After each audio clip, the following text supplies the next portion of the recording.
Mula sa tinatawag na Perlas ng Silangan, ang lalawigan ng Quezon ay buong ipinagmalaki at iginawad ang karangalan bilang Outstanding Young Farmer Organization sa Binahaan 4-H Club ng Pagbilao, Quezon. Taong 1986 nang maitatag ang Barangay Binahaan 4-H Club sa bayan ng Pagbilao. Ito ay kinabibilangan ng 20 kasapi na babae at lalaki na may in and out of school youth. Meron din po sa ating mga kabataan na nagkakaroon po tayo ng mga dispersant, na hayop, na pulang baka, ng kambing, at saka po ng baboy. Nagsimula sila sa proyektong cattle dispersal na proyekto ng mga kalalakihan na ipinagkaloob ng local government unit. Isa sa mga proyekto na pinag-uukulan ng pansin ng ating pamahalaan.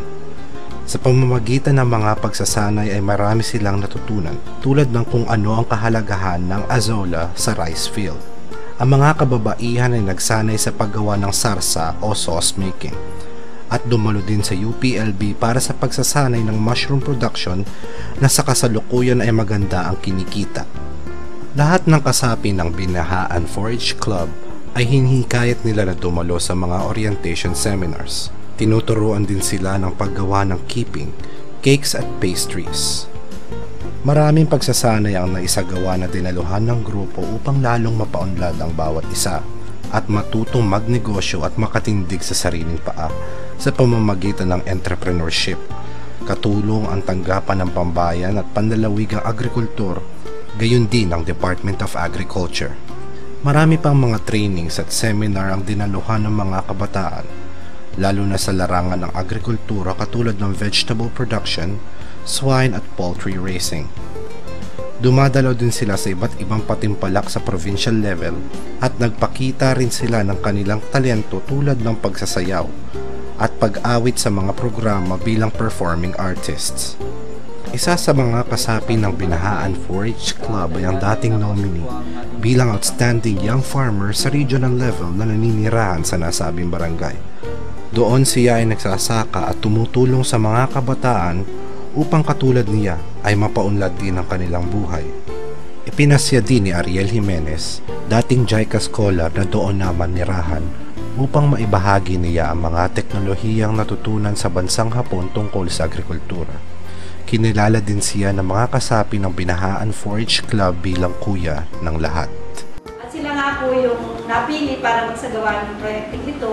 At napakalaki pong magandang pagkakataon dahil yung kanila pong produkto ang siyang dinadala sa SM. Binigyan po sila ng pagkakataon para po yung mga produkto nila dinadala sa SM. Ang samahang ito ay sumasali sa mga programa ng tanggapan ng panlalawigang agrikultor tulad ng Harvest Festival na kung saan sila ay may booth upang itinda ang kanilang mga inani mula sa kanilang taniman.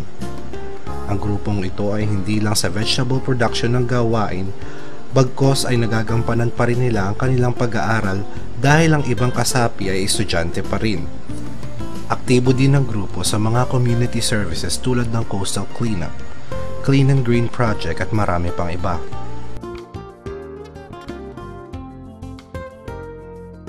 Hindi nakakalimutan ng grupo ang spirit of sharing, ang pagsasagawa ng mga gawain ng isang kooperatiba.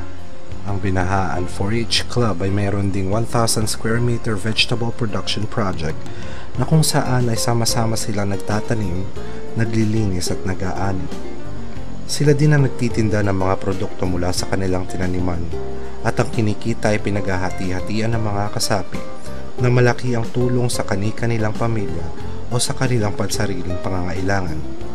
Bilang aktibo sa mga community services, tumutulong din sila sa mga vaccination ng mga hayop sa barangay tulad ng baka, baboy at iba pa.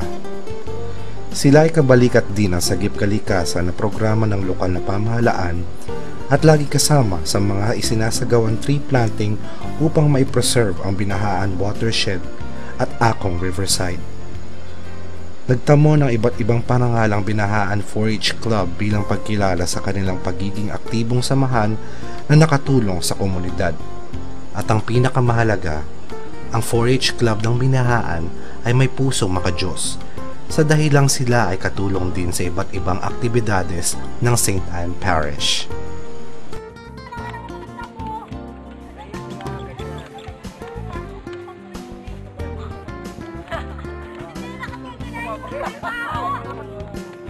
Parang may dito naman naman eh. Huwag niyo kasi hawakan lalo niyo.